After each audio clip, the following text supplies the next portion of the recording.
ज़िंदगी में उस शख्स की एक अहमियत होती है, हमें उस शख्स की आदत होती है, हमें उस शख्स के साथ अटैचमेंट होती है, हमारी उस शख्स के साथ, उस इंसान के साथ सारी ज़िंदगी की यादें वाबस्ता होती हैं और हम उसके साथ एक मोमेंटम में चल रहे होते हैं, कॉन्टीन्यूटी में चल रहे होते हैं। ये कॉन्टीन्यूटी अल्लाह ताला ब्रेक कर देता है। अल्लाह खींच लेता है उस शख्स को, उस इंसान को हमारी ज़िंदगी में से। बसा औकात अचानक पर्सनल बात करनी पड़ जाती है ताकि मिसाल दिलों में उतर जाए और अल्लाह ताला करार बख्शे। मेरी वालदा का पिछले साल इंतकाल हुआ। 20-25 साल बीमार रही, बहुत ज़्यादा। मैं ज़्यादा तफसील में नहीं जाऊँगा, सिर्फ मौजू के हिसाब से आपसे कुछ डिस्कस करना चाहूँगा। तो बहुत ज़्यादा कई बार ऐसा लगा कि जैसे अब हमारे साथ नहीं रहेंगी, लेकिन अल्लाह ताला ने लौटा दी ज़िंदगी उनकी।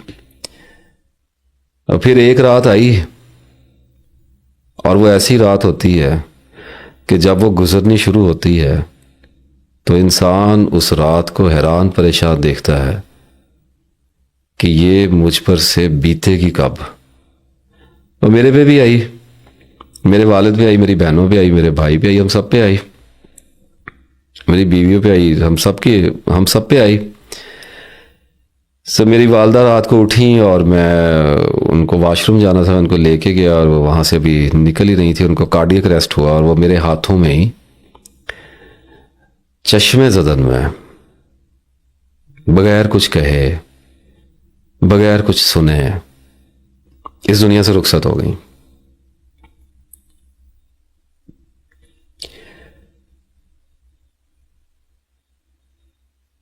वो वक्त था और वक्त गुजरा। अल्लाह ताला ने सब्र अता किया। कैसी कैसी बातें करनी पड़ गई हैं। इन्ना लिल्लाहि व इन्ना इलैहि राजिऊन। चली गई माँ। मैंने अपनी माँ को अपने हाथों से अपनी कब्र में उतारा। बहुत से लोगों ने उतारा होगा, सुनते होंगे, देखते होंगे मुझे। और आपका और मेरा दुख साझा है। और कुछ दुख ना रखने वाले होते हैं दिलों में, वो लाइफ की ब्यूटी होते हैं। लोग एक बार नहीं मरते, लोग 2 बार मरते हैं। एक बार तो वो तब मरते हैं, याद नहीं आता किस जगह पे ये डायलॉग सुना था, तीर की तरह तराजू हो गया दिल में मेरे।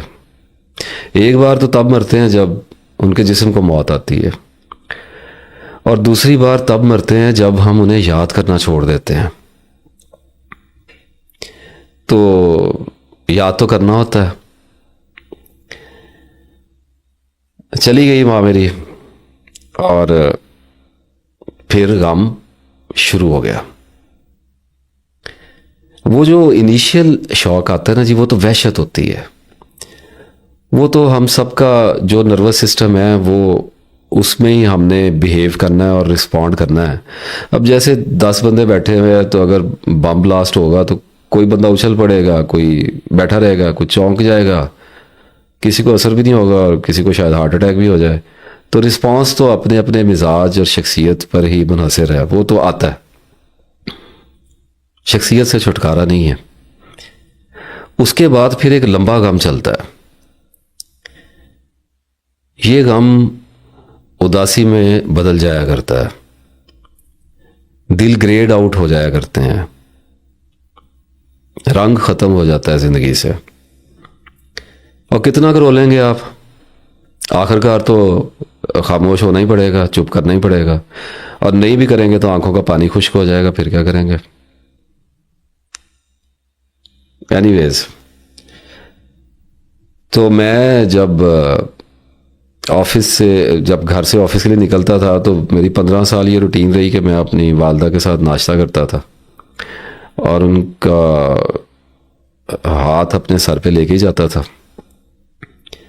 और वापस आता था तो इसी तरह उनके पास ही बैठ के चाय वगैरह पीते थे, बातें करते थे। आदत पड़ी होती है, हम सबको अपनी माँओं की आदत होती है। तो अब 5-6 दिन के बाद जब निकला हूँ जाने के लिए, तो अपनी वालदा के कमरे की तरफ रुख हो गया मेरा। और फिर याद आया कि अब नहीं है माँ, अब नहीं है। उसके बाद फिर ऑफिस से वापस आना, तो फिर सीधे अपनी अम्मी के कमरे में। और वहां पे कोई भी नहीं होता था। तो फिर आहिस्ता आहिस्ता हमें ये समझ आ जाती है कि ये कमरा अब खाली हो गया है। और जिंदगी फिर,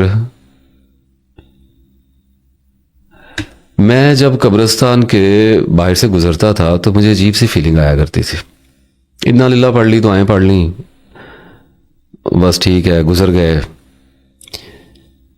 लेकिन जिस दिन मैं अपनी माँ को दफन करके आया हूं ना, उस दिन जब मैंने अपनी माँ की कब्र से अपना मुंह मोड़ा है और चला हूं अपने घर की तरफ, तो उस दिन मुझे ये पता चल गया था कि अब मेरा रास्ता कब्रिस्तान में खुल गया है। एनीवेज, तो होता ये है कि हम वो इंसान के चले जाने से हमारी जिंदगी में एक खला पैदा होता है, शदीद तरीन। और वो जब खला पैदा होता है तो हमें समझ नहीं आ रही होती कि हमने इस खला को पुर कैसे करना है। जैसे अभी मैंने आपसे जिक्र किया कि घर आया तो माँ के कमरे में जा रहा हूँ, ऐसे ही आप में से सारे बहुत अक्सरियत गुजरी है। अल्लाह ताला आपके वालिदैन को सलामत रखे, जिनके चले गए हैं उनको पता है मैं क्या बात कर रहा हूँ। वो जो लफ्ज़ बना है ना, घर काटने को दौड़ते हैं, वो मैंने देखा है, आप में से भी बहुत लोगों ने देखा होगा। तो वो होता ये है कि हमें पर्सनैलिटी का विड्रॉल आ रहा होता है कि फ़लाँ वक्त पे चाय पी थी बैठ के इकट्ठे, फ़लाँ वक्त पे ये बात की थी, फ़लाँ वक्त पे ये बात की थी, तो मेमोरीज़ का फ्लड आना शुरू होता है। ये अल्लाह ताला का एक प्रोसेस है हमें नॉर्मलाइज करने के लिए। वो सारा ट्रॉमा जो है वो निकलना शुरू होता है और हम यादों में उस इंसान को उसके साथ जीने की कोशिश करते हैं, रिमेंबर करने की कोशिश करते हैं। तो वक्त एक गुज़रता है और उसके बाद आहिस्ता आहिस्ता हमारा विड्रॉल जो है वो काम डाउन होने लगता है और हम दुनिया की मसरूफियात में गुम होने लगते हैं। और फिर ये कभी कभी की याद होती है। ओवरऑल तो माँ बाप किसको भूले हैं, औलाद किसको भूली है, लेकिन फिर दुनिया में आदमी जाता है तो फिर कुछ ना कुछ मसरूफियत उसको रहती है। अल्लाह ताला ने हमारा सिस्टम बनाया, और अगर अल्लाह ने ये ना बनाया हो तो हम तो अभी तक अपने बचपन के ट्रॉमास में ही वहीं पर ही रो रहे हों बैठे। तो इंसान आगे बढ़ता है। तो अब ये पर्सनैलिटी विड्रॉल को आप अंडरस्टैंड कर लें कि जब भी कोई अपना जाएगा, आई रिस्पेक्ट। देखें, अगर मेरी माँ की बात करते हुए मेरी आंख में पानी आएगा तो ये जो 2 मैसेजेस मैंने आपको बताए, देखें मैं तो एक बड़ी अजीब सी बात करता हूँ, माँ बाप का गम बर्दाश्त करने वाला नहीं होता, लेकिन फिर भी मैंने देखा कि हम किसी ना किसी तरीके से ये ज़ख्म सह जाते हैं। पड़ता बड़ा कारी है ये वार, लेकिन हम किसी ना किसी तरीके से जी जाते हैं। औलाद का जख्म नहीं खाया जाता। अल्लाह ताला से उम्मीद है, अल्लाह ताला से दुआ है कि हम सबको महफूज रखे। अब आ गया, अल्लाह ने दे दिया ये जो मैंने आपको 2 मैसेज बताए हैं। तो एक बात को अंडरस्टैंड कर लीजिए कि पर्सनैलिटी विड्रॉल आना है और बहुत शदीद आना है। इतनी शिद्दत से आना है कि होश भी गुम हो जाएंगे कुछ अरसे के लिए। कोई बात नहीं, उसको जिएं और अल्लाह ताला को याद करें, या सलामों की तस्बीह पढ़ें, इन्ना लिल्लाहि व इन्ना इलैहि राजिऊन की तस्बीह पढ़ें और उस उदासी को अलाउ करें, उससे भागें मत। कहाँ जाना है भाग के? जिन घरों में वो बच्चे रहे हैं जो चले गए हैं, जिन घरों में माँ बाप रहे हैं जहाँ से चले गए हैं, उन घरों में हमने जीना है। और फिर जितनी देर तक हमारी ज़िंदगी है हमें कहीं ना कहीं उनकी यादें आती रहनी है। लेकिन अपने आप को वक्त दीजिए और अल्लाह ताला निकालेगा, अल्लाह ताला आगे लेके जाएगा, अल्लाह ताला सब्र अता करेगा। नमाज में अल्लाह से मदद मांगे, सब्र से मदद मांगे अल्लाह ताला की, और ज़िंदगी को चलाने की कोशिश करें। अंदर से जो भी हो रहा है उसको लेकर चलते रहें। देखें, हमारे अंदर जो कुछ भी है इससे हमारे बाहर को कोई फ़र्क नहीं पड़ना चाहिए।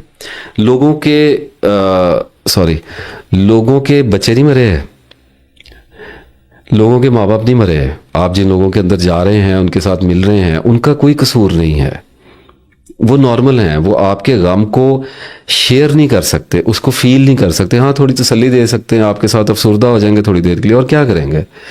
जैसे जैसे रिश्ते दूर होते चले जाएंगे, यानी माँ बाप का गम सबसे पहले बेटों और बेटियों को आएगा, उसके बाद फिर आगे उनके बेटियों बेटों, फिर आगे जैसे जैसे रिश्ता दूर होता चला जाएगा गम भी काम डाउन और फेड होता चला जाएगा। इसी तरीके से फिर आप दोस्तों में चले जाएंगे, फिर आप बाहर के लोगों में चले, दे डोंट केयर।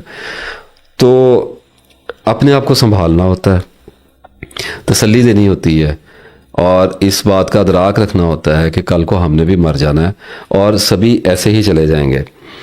और वो जो गम होता है ना जी, वो फिर उदासी में शिफ्ट होता है, बड़ी हौलनाक उदासी होती है। लेकिन जब तक आप उस उदासी को पहचान नहीं लेते तब तक उसकी हौलनाकी आपके ऊपर रहेगी। अगर आप उस उदासी को पहचान गए हैं कि मेरे साथ हो ये रहा है, कि एक विड्रॉल का एक प्रोसेस है, मैंने तौबा की वीडियो के अंदर उसको बहुत ही डिटेल एक्सप्लेन किया है, उस वीडियो को प्लीज़ देखिएगा एक बार। ये विड्रॉल सिगरेट, नशे, शराब का भी होता है, औरत का भी होता है, इसी तरीके से ये मौत का भी होता है। इसका एक अपना प्रोसेस है, इसने चलना होता है। शीयर नंबर ऑफ ट्रिगर्स आने होते हैं, इवेंट्स आने होते हैं, उसमें आपको फीलिंग्स आनी होती हैं, यादें आनी होती हैं, और आपकी आंखों से आंसू गिरने होते हैं, और फिर आहिस्ता आहिस्ता आहिस्ता आहिस्ता आपके अंदर एक मजबूती पैदा होती चली जाती है। और ये उदासी जो है ये मोहब्बत का रूप धार लेती है। मोहब्बत नहीं मरती, मोहब्बत हमेशा जिंदा रहती है। अब ये कैसे जिंदा रहती है, इसी के लिए मैं, ये जिनकी बेटी वफात पा गई हैं, अल्लाह उनको जन्नत में आला मुकाम अता फरमाए बच्ची को। तो देखिए, मैं एक मिसाल आपको देता हूँ, अल्लाह आपको इस मिसाल से सब्र अता फरमाए। एक आदमी की एक बेटी पैदा हुई है, तो उसे अपनी बेटी से बड़ी मोहब्बत है। तो उसकी बेटी 1 साल की हो गई और वो उसको उठाता है, उसको खेलता है, और यूँ करते करते उसकी बेटी 2-3 साल, 4 साल, 5 साल, 6 साल, और यूँ करते करते वो 6ठी 7वीं क्लास में पहुंच गई। अब मेरा उस आदमी से इस वक्त एक सवाल ये है कि क्या वो मुझे ये बता सकता है कि उसको अपनी बेटी की उम्र के किस हिस्से से मोहब्बत है। क्या उसे पैदा होने वाली जो बेटी थी फ़ौरन उससे मोहब्बत थी? क्या 1 साल की बेटी से ज़्यादा मोहब्बत थी? 2 साल की जब उम्र थी बेटी की उस वक्त ज़्यादा मोहब्बत थी? 3 साल की जब हुई, 4 की हुई, जितने भी ये साल गुजरे हैं, इनमें कौन सा ऐसा साल था जिसमें उसको अपनी बेटी से सबसे ज़्यादा मोहब्बत थी? इसका कोई जवाब नहीं है। इसी तरह से वो बेटी बड़ी हो गई, हम ज़रा फ़र्ज़ करते हैं वो बेटी बड़ी हो गई और वो कॉलेज में चली गई, तो मोहब्बत तो उस बेटी से भी उतनी है जितनी उसके बचपन से मोहब्बत थी। इसी तरह करते करते उस बेटी की शादी हो गई और वो बेटी किसी फॉरेन कंट्री में सेटल हो गई जाके।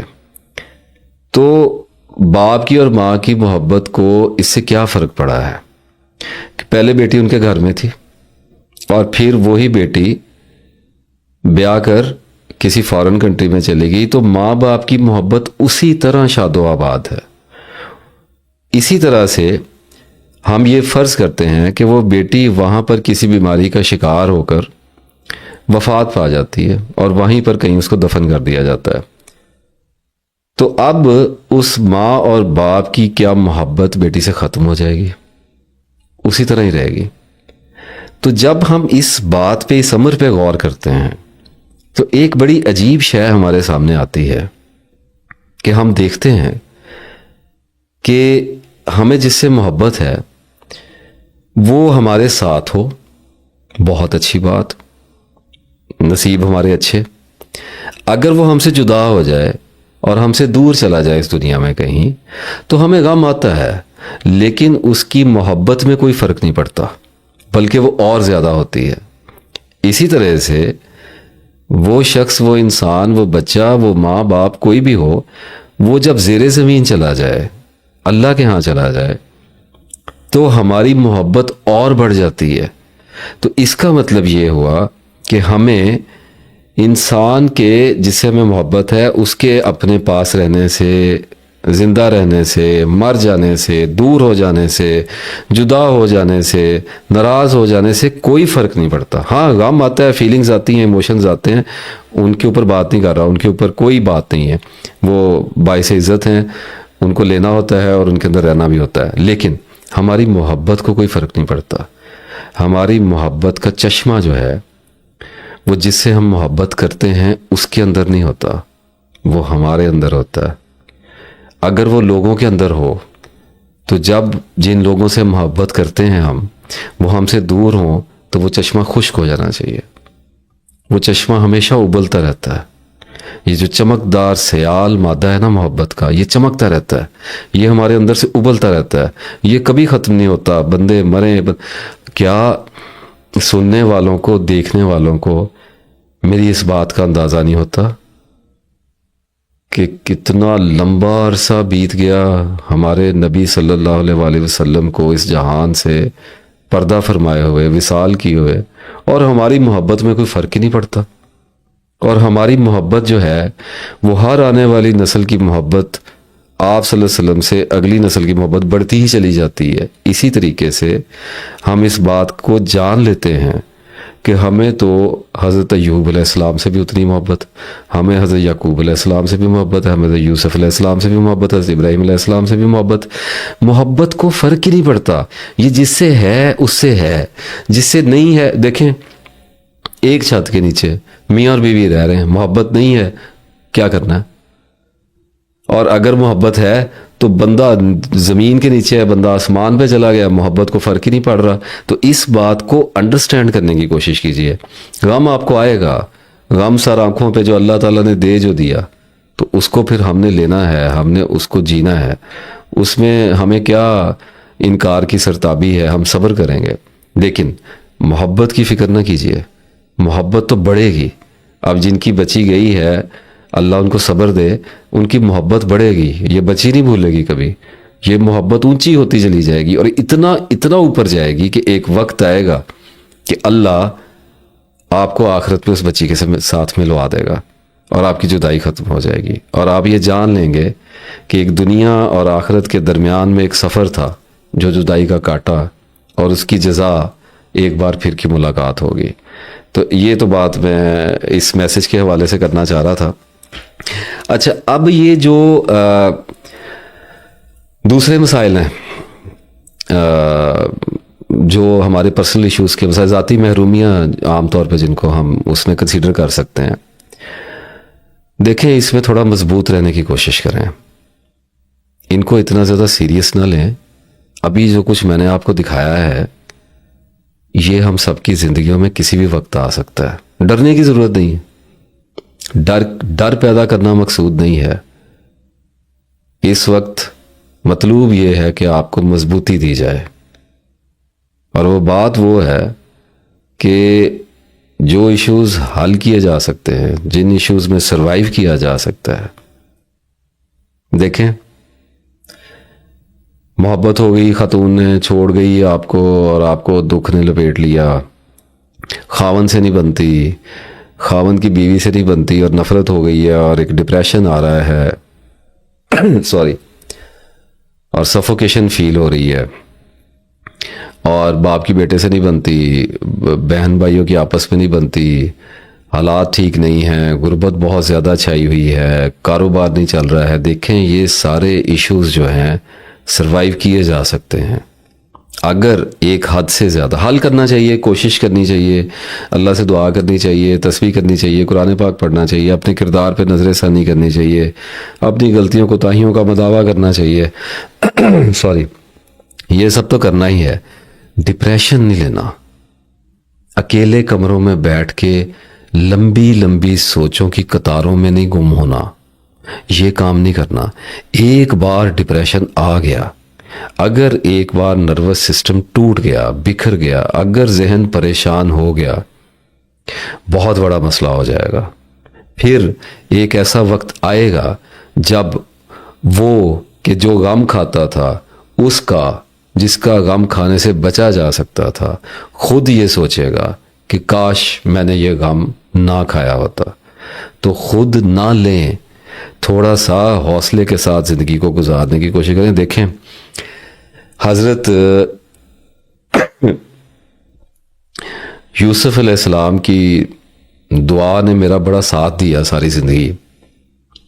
फरमाया मैं अपने गम और अपने रंज की फरियाद अपने रब के सिवा किसी से नहीं करता। तो ना करें लोगों से फरियादें, लोगों के साथ शेयर ना करें।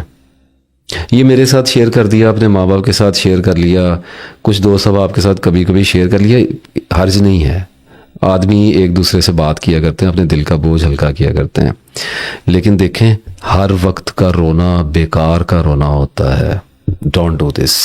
कोई आपकी नहीं सुनेगा, कोई आपके साथ आपके गम में ज़िंदगी नहीं गुजार सकता, आपको खुद गुजारनी है।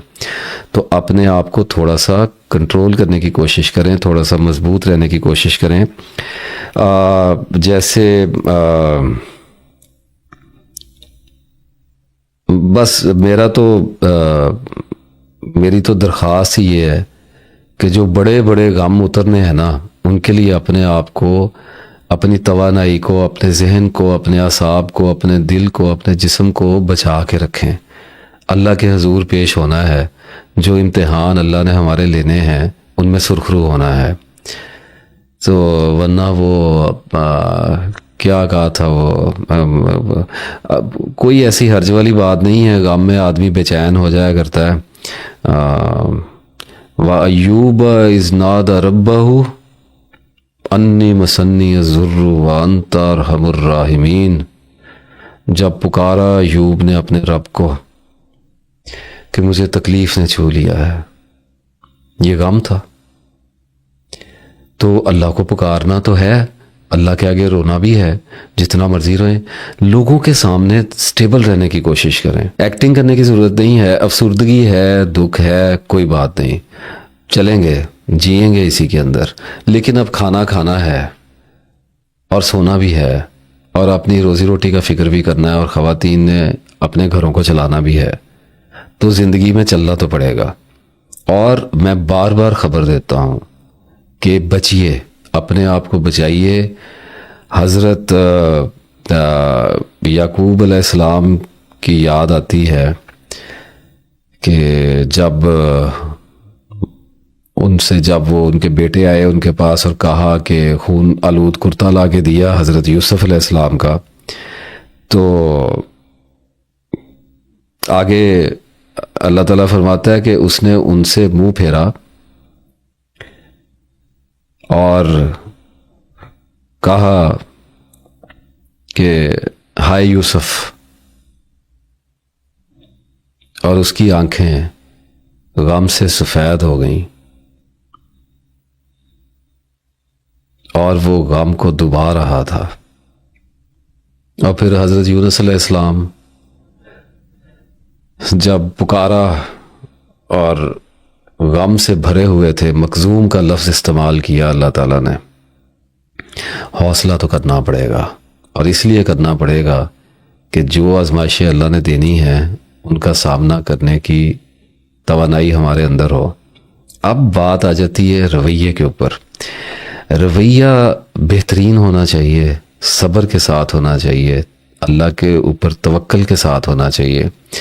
देखें, मैंने पहले अर्ज़ किया कि जब गम आएगा तो जिस पे भी अल्लाह ने गम लाद दिया है ना, जब खुशी अल्लाह से कबूल करते हैं, वसूल करते हैं, तो फिर गम भी तो फिर लेना ही है ना, वो भी तो हमारा ही है। तो जब गम आता है तो देखा ये जाता है कि गम में से गुजरा कैसे है। गुजार उसने सब कुछ